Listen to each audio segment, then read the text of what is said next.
Good morning and good afternoon. Welcome to another episode of Before Coffee. It's the Friday news dump, and we probably have a lot of things to dump. Wait, that came out wrong. Either way, we're going to tell you what's going to happen, what's been happening before the weekend, where we don't tell you what happens at all, and that's up to you to find out.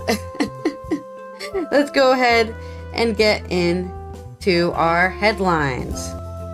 Today on Before Coffee, Nobel Peace Prize awarded to imprisoned Iranian activist Narges Mohammadi. And September was another hot month on our hot planet. Romania wants to become the EU's biggest gas producer. It's a problem for many. And on our Friday news dump, as part of our Friday news dump, Clarence Thomas actually recused himself on a case. France makes Amazon charge €3 delivery fees to protect indie bookstores. Those stories and more on today, which is World Smile Day, on October 6th, 2023 edition of Before Coffee.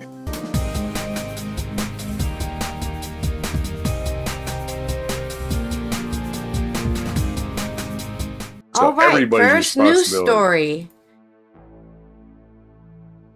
This is by Euronews with AP. Nobel Peace Prize awarded to imprisoned activist Narges Mohammadi for fighting against the oppression of women in Iran.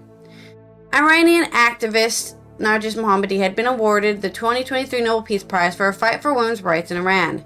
She fights for women against systematic discrimination and oppression, said Berit Reiss-Andersen, the chair of the Norwegian Nobel Committee, who announced the prize in Oslo. Authorities arrested Mohammadi in November after she attended a memorial for a victim of the 2019 protests. Before being jailed, Mohammadi was vice president of the band Defenders of Human Rights Center in Iran. Mohammadi has been close to Iranian Nobel Peace Prize laureate Shirin Ebadi, who founded the center. Ebadi left Iran after the disputed re-election of the then President Mohammad Ahmadinejad in 2009, which touched off unprecedented protests, harsh crackdowns by authorities. In 2018, Mohammadi, an engineer, was awarded the 2018 Andrei Sakharov Prize. In 2022, Mohammadi was tried in 5 minutes and sentenced to 8 years in prison and 70 lashes. A panel of experts in Hawaii chose the winner of the prestigious Nobel Peace Prize from a list of just over 350 nominations. Last year's prize was won by human rights activists human rights activists from Ukraine, Belarus, and Russia, in what was seen as a strong rebuke to Russian President Vladimir Putin and his Belarusian counterpart and ally. The prize can be awarded to individuals or organizations. Other previous winners include Nelson Mandela, Barack Obama, Mikhail Gorbachev, Aung San Suu Kyi, and the United Nations. This year, the committee received 351 nominations, 259 for individuals and 92 for organizations. People who can make nominations include former Nobel Peace Prize winners, members of the committee, heads of state, members of parliament, and professors of political science, history, and international law. So I can't nominate anybody because I'm not a professor. Oh, well. Damn. The prizes are handed out as award ceremonies in December in Oslo and Stockholm. They carry a cash reward of 11 million Swedish kroner, or about 1 million euros. Why do they... Okay, sure. I guess people need a monetary value to winning. Winners also receive an 18-karat gold medal and diploma when they collect their Nobel Peace Prize at the award ceremony. The Peace Prize is the fifth of the awards announced so far, after medicine, physics, chemistry, and literature. So, and there's also been a literature one, which I saw really quickly on the news, that somebody got awarded the literature prize as well. I can't remember where it was. Let me find it, because it's a really, just a quick, I just want to drop the name. John Fosse wins the Nobel Prize in Literature. So that's a big news story. I'm not sure why. I don't know who he is. He's a playwright, so he wrote plays. So there you go. That's my story. On to yours. Okay, and from entertainment news, from world peace news to world heat news. Anyway, this is from the AP story from Seth Borenstein. After a summer of record-smashing heat, warming somehow got even worse in September, as Earth set a new mark for how far above normal temperatures we were. The European Climate Agency reported Thursday. Last month's average temperature was 0.93 degrees Celsius above the 1991 to 2020 average for September. That's the warmest margin above average for a month in 89 years of records kept by the European Space Agency's Copernicus Climate Change Service. It's just mind-blowing, really, said Copernicus director Carlo One Tempo. Never seen anything like that in any month in our records. Well, I guess we're going to get used to that statement. While July and August had hotter raw temperatures because they are warmer months on the calendar, September had what scientists call the biggest anomaly, or a departure from normal. Temperature anomalies are crucial pieces of data in a warming world. It is not a fancy weather statistic. Imperial College of London climate scientist Frederic Otto said in the email, "It is a death sentence for people and ecosystem. It destroys assets, infrastructure, and harvest." Copernicus calculated that the average temperature for September was 16.38 degrees Celsius, or 68.48 degrees Fahrenheit, which broke the old record set in September 2020 by a whopping half degree Celsius, or 0.9 degrees Fahrenheit, right? Almost one whole degree Fahrenheit. That's a huge margin in climate records. The hot temperatures stretch across the globe, but they were chiefly driven by persistent, unusual warmth in the world's oceans, which didn't cool off as much in September as normal, and have been record hot since the spring, said Bon Tempo. Earth is on track for its hottest year on record, about 1.4 degrees Celsius warmer than pre-industrial times, according to Samantha Burgess, Copernicus deputy director. The past September was 1.75 degrees warmer than the mid-1800s, Copernicus reported. The world agreed in 2015 to try to limit the future warming to 1.5 degrees Celsius warming since pre-industrial times. The global industrial goal of 1.5 degrees Celsius is for long-term temperature averages, not a single month or a year, but scientists still express grave concern at the records being set. What we're seeing right now is the backdrop of rapid global warming at a pace that our Earth has not seen in eons, coupled with El Nino, a natural climate cycle that is a temporary warming of parts of the Pacific Ocean that changes weather worldwide, said U.S. climate scientist Jessica Mormon, who is also president of the Evangelical Environmental Network. This double whammy together is where things get dangerous. Though El Nino is playing a part, climate change is a bigger footprint in this warmth, Bontempo said. There's really no end in sight, given new oil and gas reserves are still being opened for exploration. If you have more record hot events, there is no respite for humans and nature, no time to recover. Bontempo said El Nino is likely to get warmer and cause even higher temperatures next year. This month was, in my professional opinion, as a climate scientist, absolutely gobsmackingly bananas. Well, I don't even know what that even means. That was the last quote from climate scientist Zach Hausfather said on social media. Yeah. It was gobsmackingly bananas. I don't even know what that means. I guess that means something in England. I don't know. Is anything to do with bananas? Yeah. Yeah, just completely just blown out of the water. Just like, wow, I'm so surprised. I dropped everything out of bananas. Shock. Yeah. Bananas apparently is a British term I'm not familiar with. It means crazy, maybe. It's bananas not a British crazy term. Well, gobsmackingly bananas is a weird thing to say about the climate, but hey. It makes it sound like it's raining bananas. Is what it sounds like. I disagree, but continue. That's the end of the story. That's it? Okay. That was the last thing he said, which just threw me for like, well. Okay. I didn't know that was so weird for people to say. I've heard that my entire life, so. You've heard gobsmackingly bananas your entire life? Well, I raised you. It's like a normal thing to say. It is? All right. It's how the climate's going. Bananas today, the climate is pretty gobsmackingly bananas. It's going crazy.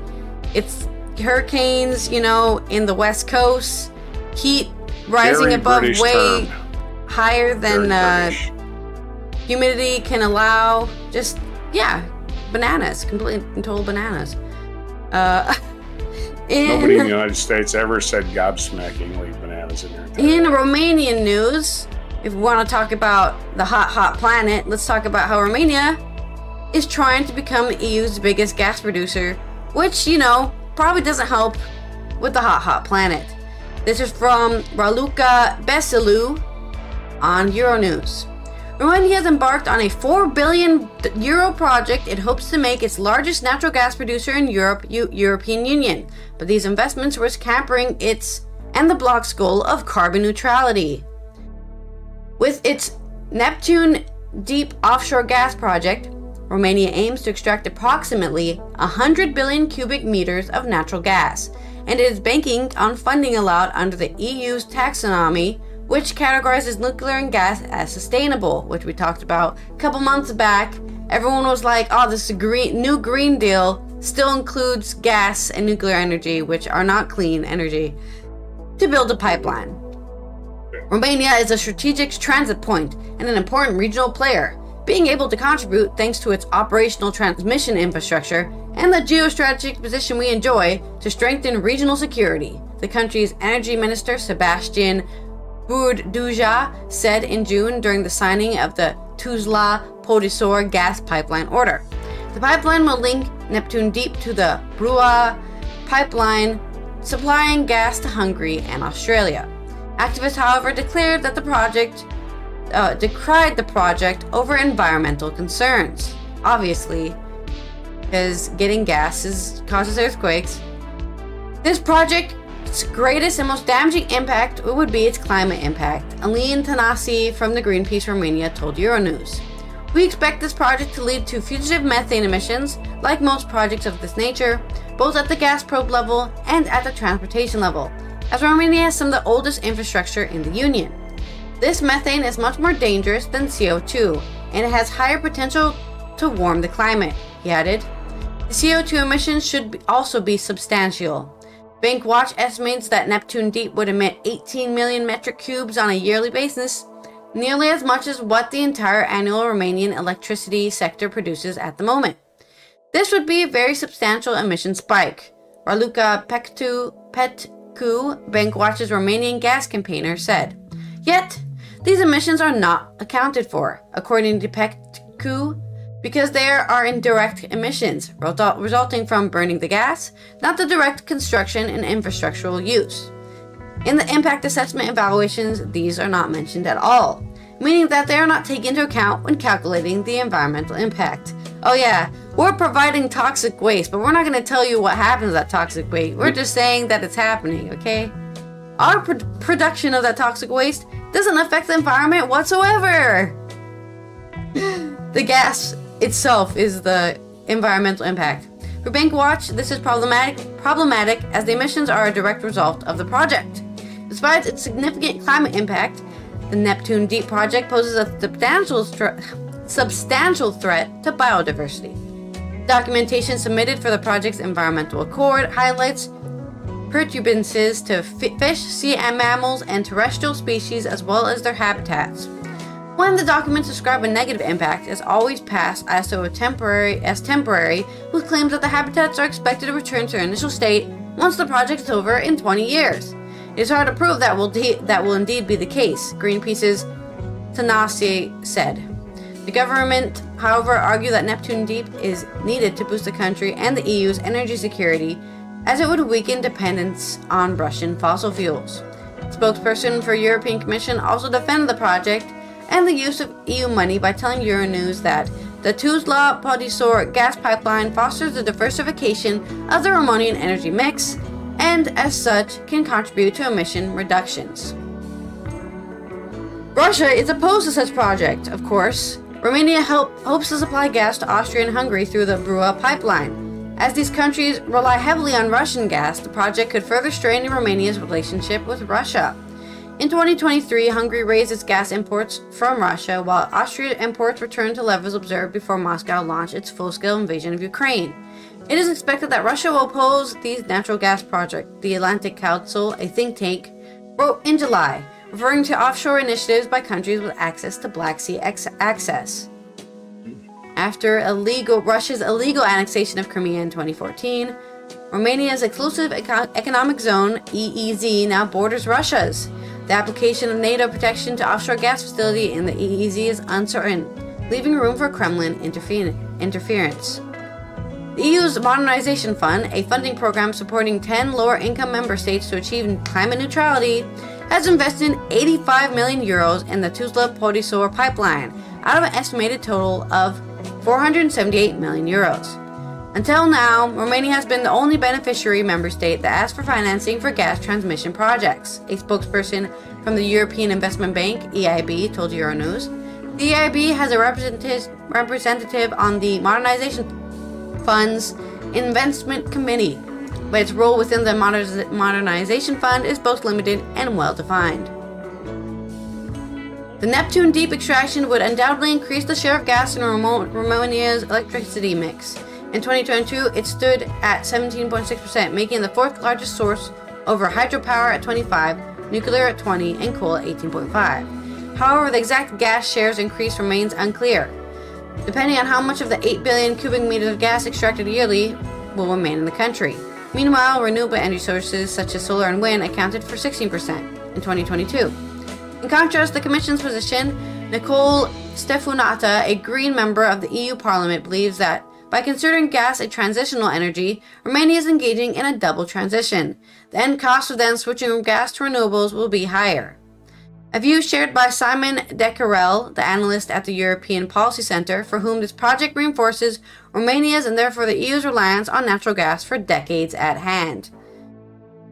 EU funds should not, under any circumstances, be allocated to pipelines supporting development of new gas fields in the EU, as in the case with the Tuzla-Podisor pipeline, he said. The WGA gas is not a second step decided not to return into to the talk show following its being able during the to. writer strike. Hello? Alright, The sorry daytime about talk show that. is coming back October 16th. EU pipelines are not a small stepping stone into like wind or solar. Pop-up ads. Now I'm sneezing. So yeah, this is going to be pointless. Great for Romania, pointless for everybody else in the world. We'll see how it goes in 20 years, I guess. If we're still on the planet in 20 years. Not More to be a news doomer. about Your next story. More news about the hot planet. And the humans just going, yeah, what can we do? We gotta have fossil fuels. Okay, the Friday news dump continues. We had Treasury bond collapse. The Treasury bond market sell-off is extending bonds. This is from Markets and Business Insider.com. Who reported losses on Treasury bond with maturities of 10 years had notched 46% since March 2020, and the 30-year bond had plunged 53%. Those losses are nearly in line with stock market losses even during the worst crashes in recent history, when equities slumped 49% after a dot-com bubble burst and 59% after the aftermath of 2008. Compared with previous bond markets meltdown, and long-term treasuries are seeing one of the most extreme undoings in history. These losses are over twice as big as those seen in 1981, when the 10-year yield neared 16%. That crash came as the former Federal Reserve Chair Paul Volcker grapped with historic inflation and pushed the federal funds rate to just under 20%. So here we are, raising interest rates and crashing the bond market. Not very good economically sound policy. And we've covered the Clarence Thomas story exhaustively about how he is very compromised ethically. And this week, he actually recused himself. This, according to the NBC News Politics. Conservative Justice Clarence Thomas has, for the first time, recused himself from a case involving a January 6, 2021 attack on the U.S. Capitol by then-President defendant J. Trump's supporters, as the Supreme Court on Monday rejected an appeal brought by former Trump legal advisor John Eastman. Thomas, under fire over claims for ethical lapses, had participated last year when the court rejected Trump's bid to prevent White House documents from being handed over to the House committee investigating January 6th. Then Thomas was the only justice to signal support for Trump's legal arguments. Well, he voted, exactly. He shouldn't even be on the Supreme Court. He's the only one that voted for it and didn't recuse himself? Huh, okay. This time, Thomas stepped aside in a case involving Eastman, who was one of his law clerks, his former law clerk. The case also involved the now defunct January 6th committee, centering on the efforts by Eastman, a former law professor, to prevent his former employer, Chapman University of Orange, California, from handing over archived emails sent from or to Eastman's account. As typical for Justice, Thomas did not explain why he recused himself. In addition to Thomas's professional history with Eastman, another reason he might have stepped aside is that some of the released emails reportedly mentioned Thomas as being the justice likely to most be receptive to Trump's arguments. What a shock. The case was effectively moot even before the Supreme Court action Monday, as the committee obtained relevant emails and has concluded its investigation. Eastman had pushed the discredited argument that then Vice President Mike Pence had the power to refuse to certify the 2020 presidential election results. He also has been indicted in connection with efforts to overturn the 2020 election results in Georgia. Eastman recently vouched for Thomas after various news reports alleged that the justices had fallen short of ethical standards. Separately, he faces disbarment proceedings in California over his role in the election. So, for the first time, we have the guy who was actually communicating with Clarence Thomas's wife, his case, which was not even probably the Supreme Court didn't even have to decide it anymore because the committee isn't even in session. But hey, let's decide a case that we could have decided over a year and a half ago. Once again, the Supreme Court proving their ineffectiveness. Your story. Okay. And their complete and total ineffectiveness. Well, not complete and total, but why should we listen to them when they're all in the take, as far as we know? I mean, I don't even know. At least Clarence Thomas is on the take. All ethical problems. Okay, well, in culture news, France is making Amazon charge at least €3 for delivery so that indie bookstores don't go out of business. This is from Anka Ulea on Euronews Culture.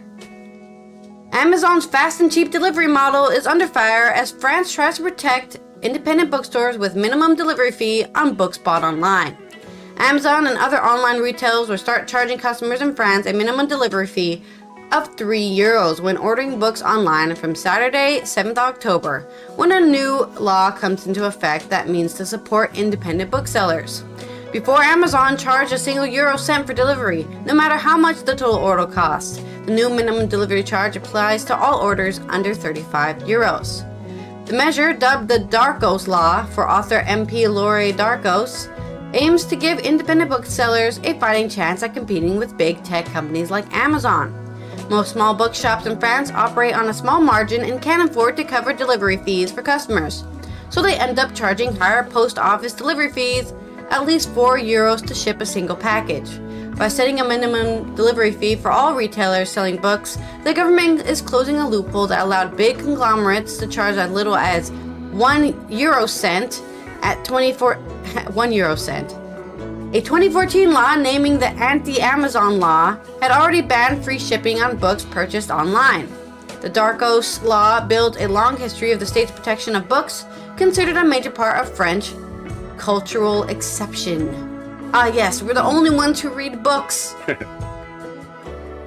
Prices of French language books, with the exception of secondhand books, were standardized in 1981, so that consumers pay the same price for the same book no matter where they buy it. Even discounts are regulated. Booksellers aren't allowed to offer sales for more than 5% the normal price. Amazon has been fighting against the directive in court since the law was first passed in 2021 because it stops them from having a monopoly on book selling. Oh no, my monopoly! Now people are going to go somewhere else to get their books. In June, the company filed a complaint with the French Council of State, the country's highest administrative court, claiming that the legalization conflicted with the law and the right of consumers. No, it didn't. It conflicted with your right to take all the consumers' money. Until the Council of State makes a ruling, the tech giant must comply, and this week Amazon began informing customers by email that delivery fees will be increasing, but it's for everywhere in France, so what's the big deal? French readers flocked to social media to give their 2 cents on the measure, with a clear divide between those who saw it as a way to punish readers and others who celebrated it as a victory with the little guy. What I'm more curious about is shipping costs help pay the people who are shipping your book, so I think it was very unethical for that to be so low to begin with. How are they paying people to ship stuff with 1 cent? They're not. The people who are actually delivering your stuff are getting paid nothing. That is what you should be angry about. Oh no, now I have to pay an extra €3. My life is over. God forbid. €3. I just don't get it. I don't get that with Europeans in general, right? You'll go somewhere and they'll be like, oh, that's €2 extra. Oh no, you won't be able to buy because you used €2 extra. I don't know. Anyways, point is, there's a clear divide with Brittany-based book editor and writer Blunen Guillot on Twitter. Honestly, there's no good reason to buy books on Amazon. I say this as someone without a bookstore near me and someone who reads and buys a lot of books. You're just killing the business of bookstores for your own comfort and desire for 24-hour delivery, which is an aberration. I agree. The US tech giant found an unlikely ally and Twitter user who described himself as French nationalist militant. Thanks to the dirty leftist bookstores and the government that bends to their will, you will have to pay more for books ordered on Amazon or elsewhere. A stupid measure that will surely result in the decrease of number of books sold. Several other users said they would continue to purchase books on Amazon, despite the delivery price hike. The role of independent bookstores in France is quite important because France has one of the highest concentrations of independent brick-and-mortar bookstores in the world, with an estimated 3,500 shops, more than 3 times as many as in the UK, while France is also a bigger country. Some of them are specifically bookstores focused on specific genre or rare historic books. Many host regular in-person events like book signings, talks, meetings, and exhibitions. France actually has a very, very high population of anime lovers because they probably have manga bookstores, specifically, like we used to have one in our neighborhood that went out of business, right? But Japanese manga and also Korean manhwa and Chinese, I forget what the Chinese one's called, but or maybe a Chinese one is manhwa. Point is, lots of French people love foreign books as well because they have so many bookstores that are selling so many different type of books. More than just any place can buy books, these independent shops have become a gathering place to socialize with other book lovers and discover new authors, genres, and stories. I've been reading in English for a very long time, and I couldn't find a selection in the indie bookstores that I liked. Fiona, the owner of Damn Fine Bookstores in Lyon, told Euronews Culture. There were mostly just bestsellers and classics. I thought maybe I'm not the only one in Lyon that wants to read something other than like Harry Potter and Jane Austen. Unlike French language books, English language books in France can be sold at whatever price the bookseller chooses. Fiona says because of that, she's never been able to compete with Amazon on prices. I can't fight against Amazon for the price of books, but I can fight on other planes, she said. She hosts bi-monthly book club where readers discuss either a single book they've all read or different books based on themes. She also has a curated list of recommendations on display in the shop, which are often based on themes as well. The book club is something that people really enjoy because it's a place where they can meet twice a month and talk about books and share their love of books, which is something we can't really do when you're at home buying on Amazon, she said. As for the new minimum delivery fee, she says it's a step in the right direction, but she doesn't see people changing their habits too much. Indie booksellers still have to keep fighting to carve out their own unique space in the market by offering what big online retailers can't. I was talking to colleagues who own bookstores across France, and we all sort of agreed that the people who buy on Amazon aren't going to stop because now the delivery cost is €3, she said. I don't think it will change a lot of things, but it's still better than nothing. At least since everyone has to sell at the same price, you can't. I think it should be the other way around. Amazon is forced to do 3, and then the indie bookstores can do as low as 1. And then you really have people buying at the indie bookstores. Okay, but that's our quite long story about French bookstores. On to your In This Day in History. Well, yes, and at one of your bookstores, you can check out a book and read about one of these following subjects in history. In 105 BC, the Roman army was defeated by Germanic tribes in the Battle of Arusio. So you can read about that battle. In the year 891, Formosus was elected pope. His posthumous trial in 1897 is one of the most bizarre incidents in papal history, which it doesn't explain. In 1849, 13 Hungarian generals, the martyrs of Arad, were executed for their role in the Hungarian Revolution of 1848-49. In 1892, the English poet widely regarded as the representative of the Victorian age in poetry, Alfred Lord Tennyson died at the age of 83. In 1927, the jazz singer starring Al Jolson premiered in New York City, introducing the sound era of motion pictures. And my mouth does not work. The sound era of motion pictures.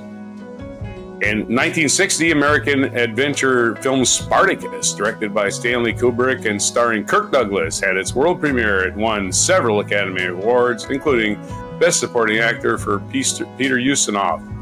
In 1976, in China, the Gang of Four, having lost their Mao Zedong, were arrested. The Gang of Four, you know. In 1981, Egyptian President Anwar Sadat was assassinated by members of the radical fringe of the Muslim opposition. I remember that. It was during a military parade. 1993, Michael Jordan retired from professional basketball, saying, I don't have anything else to prove, only to return in March 1995 after his gambling suspension. His baseball career. That was supposedly totally not related to him gambling. Completely unrelated. 2000, the year 2000, near Sakaminato, Japan. There we go. An earthquake of magnitude 7.3 struck, the most powerful earthquake since the devastating Kobe earthquake of 1995, only 5 years earlier. But damage and casualties were relatively low because the epicenter was in a sparsely inhabited area. 7.3 is a monster earthquake. Yeah. Yeah. 1973, their featured event is also the Yom Kippur War. On this day in 1973, the Jewish holy day of Yom Kippur, Egypt and Syria attacked Israel, which suffered heavy casualties, but Israeli forces successfully fought back, and the war eventually ended inconclusively. And also a featured biography is Thor Heyerdahl, the Norwegian adventurer who was born on October 6th, 1914 in Lavik, Norway, and died April 14th, 2002 in Calamachari, Italy. And also birthdays today, Le Corbusier, a Swiss architect. Errol Lombard was born on this day in 1908, and American actress. We already covered Thor Heyerdahl. Hafez al-Assad, the president of Syria, was born on this day in 1930. And Jerry Adams, Irish leader, was born on this day in 1948. And National Day Calendar, let's cover that. Are we interested? Yes, we are. Maybe, possibly. There's a lot of them. It is National Mad Hatter Day. It's a National German American Day. So I'm a German American, so it's my day. National Manufacturing Day. Well, it's also your day because you're related to me. National Manufacturing Day. It's World Smile Day, which we also covered. It's National Noodle Day. So if you're German American and you like noodles, it's your day. It's also National Body Language Day. National Plus Size Appreciation Day. Oh yeah, I love the girls with the plus sizes. There's no men in these plus sizes, so I think that's sexist. Oh. There's no pictures of men in this picture, right? So I got 4 women, right? It says National Plus Size Appreciation Day, but it's only for women? Interesting. A little sexism there. World College Radio Day. So if college radio stations are always good because they don't take a bunch of, advertising dollars, and they usually just play what they like. National Coaches Day, and it's National Orange Wine Day. So those are all the days of today. So many things to eat. Oh yeah, well, noodles. we ran out of noodles. We have to buy more noodles. No. Yeah, noodles is actually the only food thing today. Plus orange wine, wine made from oranges. But get drunk on something, I guess. Yeah. All right. Well, this has been Allison here from the Netherlands, where I'm going to continue. I'm going to go visit somebody at the hospital again. And so I probably will not be streaming for the rest of the day, but we will bid you adieu for a good weekend here on Before Coffee. This is Roger on World Smile Day in the United States. Closing on another week of distress and heat on this hot planet for October 6th, 2023 edition of Before Coffee.